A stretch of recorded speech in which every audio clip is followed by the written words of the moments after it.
Channel GK with me में। जैसा कि आपको पता है हमने हरियाणा जीके की सीरीज शुरू की है, तो कुछ क्लासेस हम पहले भी पढ़ चुके हैं। आज की क्लास में हम पढ़ना शुरू करेंगे जैन धर्म और बौद्ध धर्म के बारे में। साथ ही साथ हमारे हरियाणा में जिस तरीके से शैव धर्म और वैष्णव धर्म का उदय हुआ, उन सब के बारे में भी हम आज की क्लास में जान लेंगे। आज की जो हमारी क्लास रहेगी वो प्राचीन भारत में हरियाणा कैसा रहा था वो लास्ट क्लास रहेगी। ठीक है, मैंने आपको 26 क्लासेस में पूरा का पूरा प्राचीन हरियाणा पढ़ा दिया है। अगर आपने हमारी वो क्लासेस नहीं देखी है तो उसकी मैंने प्लेलिस्ट भी बना रखी है, वहां से जाकर आप हमारी वो वाली क्लासेस देख सकते हैं। ठीक है, और नेक्स्ट इसके बाद हम शुरू करेंगे मुगल पीरियड में जो हमारा हरियाणा था वो किस तरीके से था। ठीक है, तो आप आज की क्लास का मेन टॉपिक क्या है हमारा, जैन धर्म, बौद्ध धर्म और साथ साथ में वैष्णव और शैव धर्म के बारे में।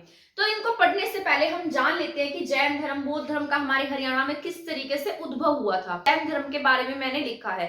जैन धर्म के बारे में जानने से पहले हम ये जानते हैं कि जिस तरीके से पहले क्या था, समाज महाजनपद में डिवाइडेड था। वैदिक पीरियड के बाद में क्या आया था, महाजनपद काल आया था। महाजनपद काल में जो ऊपर वाला उत्तर भारत था वो किस में डिवाइडेड था, महाजनपद में। उन्हीं में से अपना हमारे हरियाणा का कुरु जनपद था। ठीक है, उस कुरु जनपद में कहीं कहीं पर हमारे जैन धर्म, कहीं कहीं पर हमारा बौद्ध धर्म, तो इस तरीके से जैन और बौद्ध धर्म क्या होने लगे, अस्तित्व में आने लगे। अगर वो महाजनपद में थे तो ये जो जैन गुरु हैं और जो बौद्ध गुरु हैं वो दोनों ही महाजनपदों में जाते थे और उसी में हमारा हरियाणा भी शामिल था। जैन धर्म की बात की जाए तो जैन जो धर्म है उसको पहले से स्थापित किया जा चुका था। उसमें पहले 23 तीर्थंकर हो चुके थे और ये 24वें तीर्थंकर थे जिनका नाम था महावीर स्वामी। ठीक है, महावीर स्वामी जो थे ना वो महात्मा बुद्ध से पहले पैदा हुए हैं।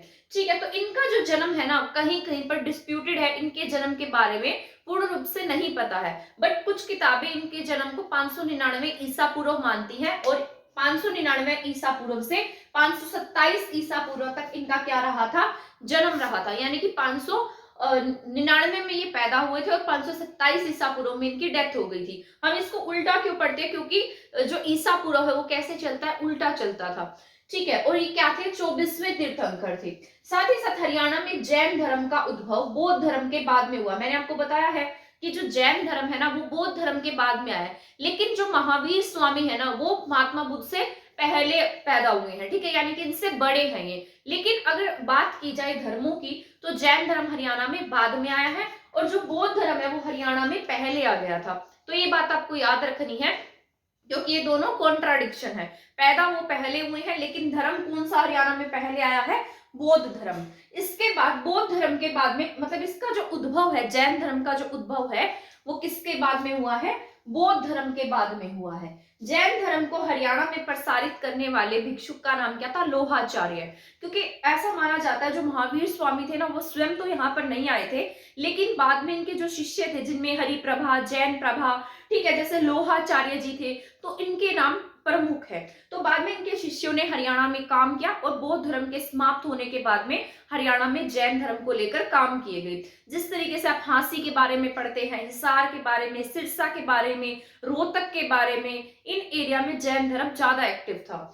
हरियाणा में प्रसारित करने वाले जैन भिक्षुक लोहाचार्य थे।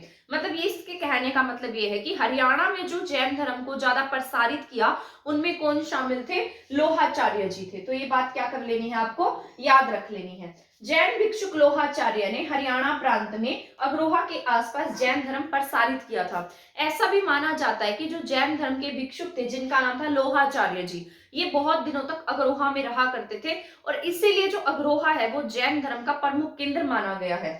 तो जैन भिक्षुक लोहाचार्य ने हरियाणा प्रांत में अग्रोहा के आसपास जैन धर्म प्रसारित किया था।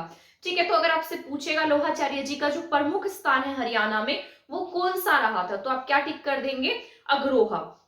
इसके बाद रोहतक भी जो था ना वो भी जैन धर्म का प्रमुख केंद्र था। तो इसमें रोहतक के बारे में जानकारी है और अग्रोहा के बारे में। तो रोहतक और अग्रोहा ये क्या थे, जैन धर्म के प्रमुख केंद्र थे। 6ठी 7वीं शताब्दी में जब बौद्ध धर्म का पतन हुआ तो जैन आचार्य जिन वल्लभा सूरी, हरिप्रभा सूरी आदि ने जैन धर्म को हरियाणा में व्यापक किया। अब इस लाइन का मतलब यह है कि जिस तरीके से पहले क्या था, बौद्ध धर्म था, बौद्ध धर्म क्या था, बहुत ज्यादा एक्टिव था, तो इसीलिए कहीं ना कहीं पर जो जैन धर्म है वो हरियाणा में बौद्ध धर्म के समाप्त होने के बाद में आया। और उनमें से किस किस ने काम किया है, जैन वल्लभा सूरी जी ने और हरिप्रभा सूरी ने, ठीक है। और कौन थे यहाँ पर एक्टिव, कौन थे, लोहाचार्य जी। लोहाचार्य जी कहां पर आते थे, अग्रोहा में आते थे। और इसके साथ साथ जो जैन धर्म था, जैन आचार्य थे जिन्न वल्लभा सूरी और हरिप्रभा सूरी आदि ने जैन धर्म को हरियाणा में व्यापक किया। बाद में जो जैन धर्म था ना वो मतलब उसका पतन किस तरीके से हुआ, क्योंकि यहाँ पर जो रूल्स थे ना वो बहुत ज्यादा स्ट्रिक्ट थे। मतलब जो जैन, आपको पता होगा जो जैनी समाज होते हैं मुंह पर कपड़ा ढक कर रखते हैं ताकि कोई भी मक्खी या कोई भी छोटा सा कीट को भी क्या ना हो, कोई दुख ना हो। नंगे पैर चलते हैं, चप्पल नहीं पहनते हैं ताकि उनके पैरों के नीचे कोई भी जीव ना मर जाए। तो मतलब इतने स्ट्रिक्ट रूल थे और लोगों को क्या लगने लगा, ये मार्ग थोड़ा सा कठिन लगने लगा था, तो इसलिए लोग क्या हो गए, इससे थोड़े पीछे जाने लगे।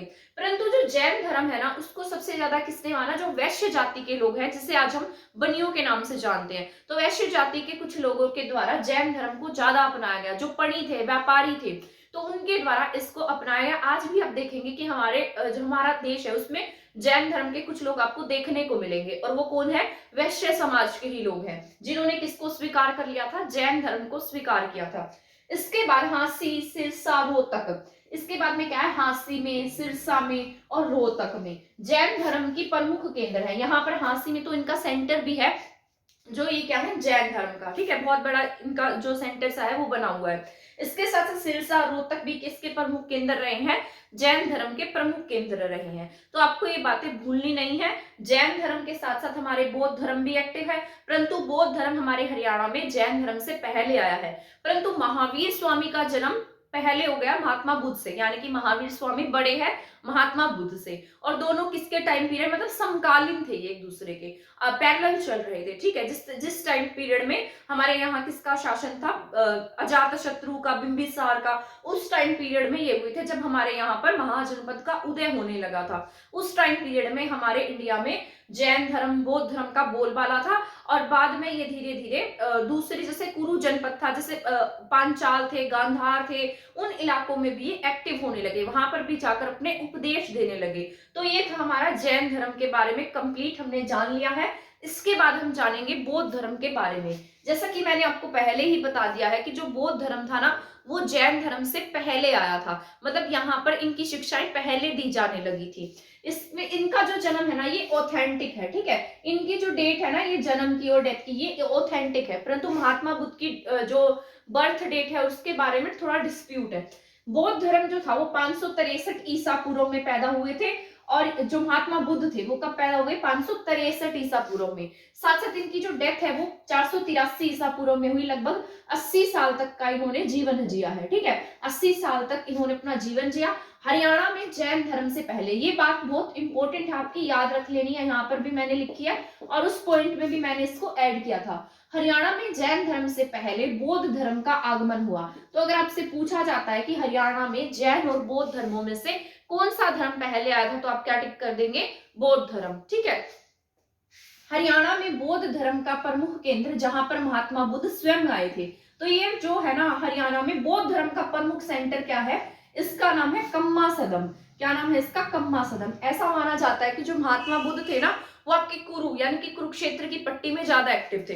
उस टाइम में इस तरीके से ये पट्टी थी, कुरुक्षेत्र, करनाल, कैथल, ये 3 पट्टियां उस टाइम पर एक्टिव थी, ठीक है। कुरुक्षेत्र, कैथल और कैथल, कुरुक्षेत्र और करनाल, तीनों के लगा लो, ठीक है। इन एरिया में ज्यादा एक्टिव थी, लेकिन ज्यादा एक्टिव ये माने जाते हैं थानेसर और कैथल में। कैथल का नाम क्या बताया गया है, कम्मा सदम, और ऐसा कहा गया है कि कम्मा सदम में महात्मा बुद्ध आया करते थे। तो इनका जो प्रमुख सेंटर था वो यही था, ठीक है। तो हरियाणा में बौद्ध धर्म का प्रमुख केंद्र जहां पर महात्मा बुद्ध स्वयं आए थे, परंतु महावीर स्वामी स्वयं हरियाणा में नहीं आए थे, उनके शिष्यों ने आगे काम किया था। जो भिक्षुक थे उन्होंने काम किया था, जैसे लोहाचार्य जी थे, जिन्न वल्लभा सूरी थे, हरिप्रभा थे, तो ये सभी एक्टिव थे। परंतु महात्मा बुद्ध के बारे में पूछा जाएगा तो महात्मा बुद्ध हरियाणा में स्वयं आए थे, और कहां पर आए थे, हमारे कम्मा सदम। कम्मा सदम कहां पर है, कैथल में है। इसके बाद कम्मा सदन में महात्मा बुद्ध कई दिनों तक ठहरे थे। तो ये बात क्या है, इंपॉर्टेंट है। यहाँ पर कई दिनों तक ठहरे, इन्होंने अपने प्रवचन दिए थे, लोगों को शिक्षाएं दी थी, क्योंकि उस टाइम में जो शिक्षा होती है, उस टाइम लोगों की जो बुद्धि है ना, उसका इतना भी विकास नहीं था, उनको मतलब बहुत ज्यादा जानकारी नहीं थी। जिस तरीके से महात्मा बुद्ध सुबह सुबह उठकर उपदेश देते थे कि मंजन करना चाहिए या नीम से मंजन करना चाहिए, सुबह प्रातः काल घूमना चाहिए, तो प्रातः उठकर नहाना चाहिए। तो इस तरीके की शिक्षाएं भी लोगों का मतलब उस टाइम पर इतना दिमाग विकसित नहीं था, तो उस टाइम की यही शिक्षाएं होती थी या फिर अच्छी बातें बताई जाती थी। तो यहाँ पर महात्मा बुद्ध क्या करते, कई दिनों तक रहे, और कई दिनों तक रहेंगे तो क्या करेंगे, अपने यहाँ पर उपदेश भी देंगे। ठीक है, यहाँ पर प्रवचन इस प्रकार से दिए गए थे। तो इनके जो प्रवचन है ना, वो 3 तरीके से दिए गए थे। यहाँ पर मैंने इनको लिख दिया है, इसमें है मंजम निकाय, ठीक है, जिसे क्या कहते हैं, मंजम निकाय, दीर्घ निकाय और अंगूतर निकाय। सबसे पहले मैं आपको बताऊंगी दीर्घ निकाय क्या है।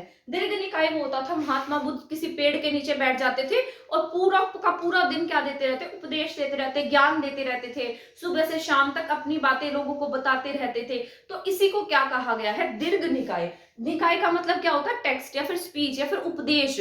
ठीक है, तो दीर्घ मतलब बड़ा और निकाय मतलब उपदेश। ठीक है, तो जो बड़े उपदेश थे उन्हें क्या कहा गया था, दीर्घ निकाय। तो आपको याद रखना है क्या है ये, दीर्घ निकाय। दीर्घ निकाय के बाद में मंजम। मंजम क्या होता है, मिडल वाला, ठीक है, जो बीच का हो, ना ज्यादा बड़ा ना ज्यादा छोटा। तो इसमें ये क्या करते, जिस तरीके से 2 या 3 घंटे का उपदेश हो गया, 1 घंटे का उपदेश हो गया, ठीक है, तो ये किस में आते थे, मंजम निकाय में थे। तो इसमें 2 आवर्स लगा लो, ठीक है, 1 to 2 आवर्स का उपदेश किसमें दिया जाता था, मंजम निकाय में। इसके बाद बात करते हैं अंगूतर निकाय की। ठीक है, अंगूतर का मतलब होता है छोटा, अंग मतलब छोटा, ठीक है, जिसमें सुबह उठकर प्रातः काल में उठकर लोगों को उपदेश देते थे, जो 5 से 10 मिनट का होता था, जिससे कि उनके दिमाग का विकास हो सके, उन्हें पता लग सके, उन्हें अच्छी बातों का पता लग सके। तो वो सब किस में था, अंगूतर निकाय में था। तो 3 तरीके के क्या देते थे, उपदेश देते थे, जिसमें एक क्या था, दीर्घ, ठीक है, फिर था मंजम और उसके बाद था अंगूतर निकाय। ठीक है, तो ये तीनों क्या थे, महात्मा बुद्ध के उपदेश थे। इसके बाद हरियाणा का दूसरा नाम, अब मैंने आपको बताया ना, जो महात्मा बुद्ध थे वो हरियाणा में कई स्थानों पर आए थे, जैसे कुरुक्षेत्र में ज्यादा एक्टिव थे। कुरुक्षेत्र को पहले थानेसर जो एरिया था ना, वो ज्यादा एक्टिव था। तो जो ये क्या नाम है इसका, हरियाणा है, तो इन्होंने बौद्ध धर्मों में हरियाणा का एक और नाम मिला है, जो आपने कभी सुना भी नहीं होगा, जिसे क्या कहा गया है, ठुल्लकोटी। तो ठुल्लकोटी किसे कहा गया है, थानेसर को। तो आप याद रखेंगे, ठुल्लकोटी किसे कहा गया है, थानेसर को कहा गया है महात्मा बुद्ध के समय में। तो ये इंपॉर्टेंट है, आपसे पूछ ले ठुल्लकोटी क्या था, तो ठुल्लकोटी किसे कहा गया है, थानेसर को कहा गया। और कम्मा सदम किसको कहा गया है, कैथल को कहा गया। तो हमारे हरियाणा के 2 एरिया का नाम कम्मा सदम और ठुल्लकोटी। ठुल्लकोटी मैंने थानेसर और कम्मा सदम मैंने कैथल है, आपको याद रख लेना है। इसके अलावा महात्मा बुद्ध श्रूधन, श्रूधन क्या है हमारा, शुद्ध, शुद्ध क्या है, जो यमुनानगर जगाधरी वाला एरिया है ना, तो ये क्या है, श्रूधन। श्रूधन किसे कहा गया था, शुद्ध में। इसके अलावा महात्मा बुद्ध श्रूधन यानी कि शुद्ध में आए, अग्रोहा में आए, रोहतक में भी आए थे। ठीक है, तो ये पॉइंट आपको याद रखना है। पहला स्थान जहां पर ये कई दिनों तक ठहरे वो क्या था, कम्मा सदम था, जहां पर इन्होंने क्या दिए, अपने उपदेश दिए थे। ठीक है, तो ये पॉइंट्स याद रखने हैं। थानेसर क्या था, ठुल्लकोटी था। श्रूधन क्या था, शुद्ध था। ठीक है, और इसके साथ साथ सिरसा में भी आए थे ये, अग्रोहा, रोहतक, इन सभी स्थानों पर भी आए थे। तो ये पॉइंट्स याद रखना है। मौर्य सम्राट, अब ये जितने भी ये जो मैंने ऊपर ये एरियाज लिखे हैं, यहाँ पर महात्मा बुद्ध आए थे। तो जो अशोक था ना, अशोक ने ऐसा निर्णय लिया था, मतलब अशोक ऐसा कहता था कि जहां पर भी मेरे जो महात्मा बुद्ध जी गए हैं ना, वहां पर मैं क्या करूंगा, वहां पर सुधार कार्य कराऊंगा, वहां पर उनके स्तूप बनवाऊंगा, वहां पर अभिलेख लिखवाऊंगा। तो इस तरीके के सुधार कार्य अशोक के द्वारा कराए गए थे। तो जहां जहां पर महात्मा बुद्ध हरियाणा में आए थे, वहां वहां पर अशोक ने काम कराया, जिनमें से ये एरिया थे। ठीक है, ये बात याद रख लेनी है आपको। जैसे करनाल, करनाल टोपरा में भी हिसार है, करनाल है, टोपरा है, तो ये इन एरिया में इन्होंने काम किया। ठीक है, कहां पर, हिसार में, करनाल में, टोपरा में, तो इन इलाकों में अशोक के द्वारा काम कराया गया। अब बात करते हैं राज्यवर्धन की। जो राज्यवर्धन मैंने आपको वर्धन वंश में पढ़ाया था, हर्षवर्धन का बड़ा भाई था, जो मोखरी का राजा था, उसकी बहन का पति उसकी मौत का बदला लेने के लिए गया था, लेकिन मारा गया था। ठीक है, तो बातें मैंने आपको बताई थी। पर ऐसा कहा जाता है जो राज्यवर्धन था ना, वो भी किसका अनुयायी था, बौद्ध धर्म को बौद्धिक मानता था। इसीलिए सोनीपत से एक अभिलेख मिला है, जिसमें राज्यवर्धन को क्या कहा गया है, सुगत कहा गया। यहाँ मैंने लिखा है, शायद आपको नहीं दिखाई दे रहा होगा। तो राज्यवर्धन को क्या कहा गया है? सुगत। तो आप याद रखेंगे, यानी कि सुगत, जिसका गत अच्छा हो, जो अच्छा हो, ठीक है। तो ये क्या था? सुगत। सुगत किसे कहा गया? राज्यवर्धन को। कौन से अभिलेख में इसका वर्णन देखने को मिलता है? सोनीपत। तो ये बात आप क्या कर लेंगे? याद रख लेंगे। तो यहाँ पर बौद्ध धर्म के बारे में भी हम जान चुके हैं। बौद्ध धर्म में हमने क्या क्या पढ़ा है कि जो बौद्ध धर्म था उसमें महात्मा बुद्ध जो थे वो, उनका जन्म जो था ना कब हुआ? 563 से 483, 80 साल तक जीवित रहे थे, अपने उपदेश दिए। सबसे पहले कम्मा सदम में आए, वहां पर बहुत अधिक दिनों तक ठहरे थे और 3 उपदेश देते थे, दीर्घ निकाय, मध्यम निकाय और अंगुत्तर निकाय। ठीक है। इसके बाद थानेसर का वर्णन किया गया। थानेसर में हरियाणा को ठुल्ल कोटि कहा गया है। उसके बाद जैसे और एरिया में भी शुद्धोधन है, जैसे शुद्ध है, शुद्ध के साथ अग्रोहा है, रोहतक है, इसके साथ साथ अशोक ने हमारे हरियाणा में काम करवाया, जिसमें से हिसार था, टोपरा था, ठीक है, और एक था करनाल। तो ये सभी क्या थे? जहां पर अशोक ने काम कराया था। इसके साथ साथ राज्यवर्धन को क्या कहा गया? सुगत कहा गया है। आई होप ये दोनों के दोनों पॉइंट जो धर्म है वो आपको समझ में आ गए होंगे, ठीक है, क्योंकि आपके एग्जाम में इसमें से क्वेश्चंस आते हैं, तभी मैं आपको ये समझा रही हूँ। इसके बाद हम पढ़ लेते हैं शैव धर्म और वैष्णव धर्म के बारे में। अब आपको मैं बता देती हूँ कि जो शैव धर्म है ना वो किससे संबंधित है? भगवान शिव से संबंधित है, और वैष्णव धर्म विष्णु जी से संबंधित है, ठीक है। आपको मैं बताती हूँ, जो वैष्णव धर्म था वो उत्तर भारत में था और शैव धर्म दक्षिण भारत में प्रसिद्ध था। परंतु यहाँ पर हरियाणा में भी शैव धर्म और वैष्णव धर्म के क्या मिले हैं?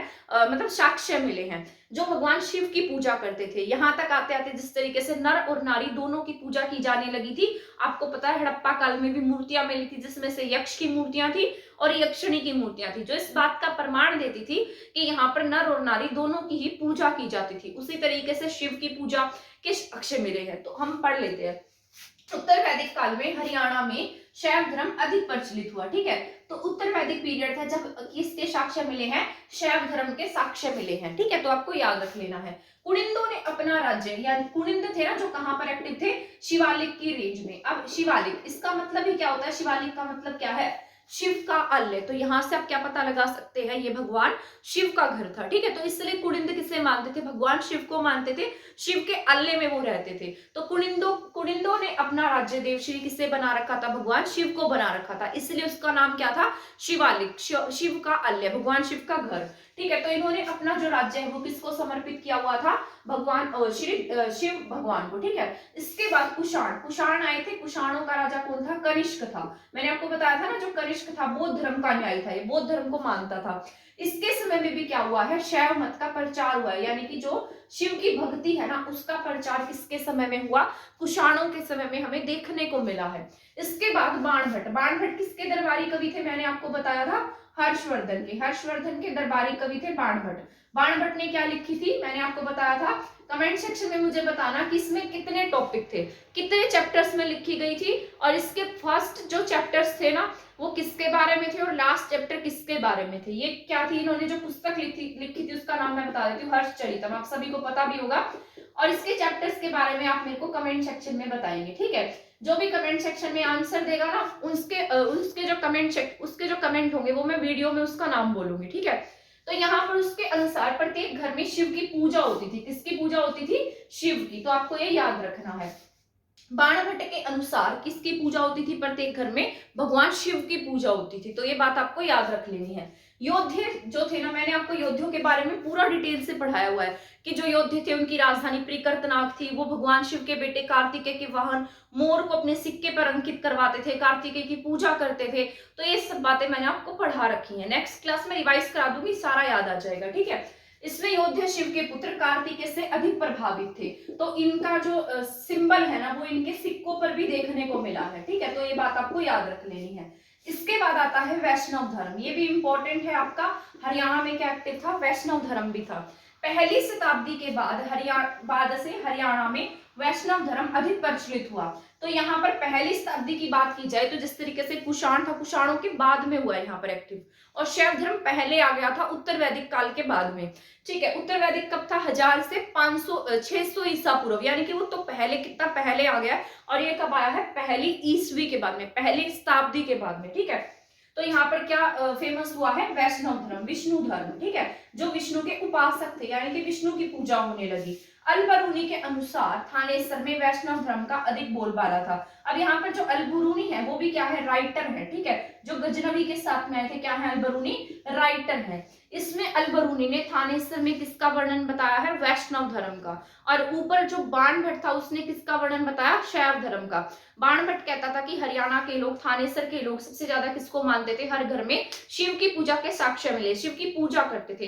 वैष्णव धर्म में अल-बरूनी ने बताया है कि हमारे हरियाणा में किसके साक्ष्य है, यानी कि यहाँ पर सबसे अधिक पूजा किसकी होती थी, विष्णु भगवान की होती थी। तो आई होप ये जितने भी पॉइंट्स मैंने आपको बताए हैं वो आपको समझ में आ गए होंगे। तो आज की क्लास में का जो हमारा टॉपिक था धर्म से रिलेटेड वो कंप्लीट हो गया है। प्राचीन हरियाणा हमारा आज की क्लास में पूरा कंप्लीट हो गया है। अगर आपने हमारी क्लासेस नहीं देखी हैं तो प्लेलिस्ट में सारी की सारी क्लासेस है, सीरीज वाइज मैंने क्लासेस उसमें अपलोड की हुई हैं, तो आप उसको देख सकते हैं अगर आपने वो क्लासेस नहीं देखी हैं तो। अगर आपको लगता है क्लास किसी के लिए हेल्पफुल हो सकती है तो उसको शेयर कर दीजिएगा, और अगर आपने हमारा चैनल सब्सक्राइब नहीं किया है तो आप इसको सब्सक्राइब भी कर सकते हैं। मिलते हैं नेक्स्ट क्लास में रिवीजन वाले टॉपिक के साथ, जिसमें मैं आपको पूरा का पूरा कंप्लीट प्राचीन हरियाणा का रिवीजन कराऊंगी, क्योंकि वो आपके लिए बहुत बेनिफिशियल रहेगा। अगर आपको कोई पॉइंट ऐसा होगा जो आप भूल गए होंगे तो उसमें आपको वो रिमाइंड आ जाएगा। तो मिलते हैं नेक्स्ट क्लास में नेक्स्ट टॉपिक के साथ। थैंक यू, धन्यवाद।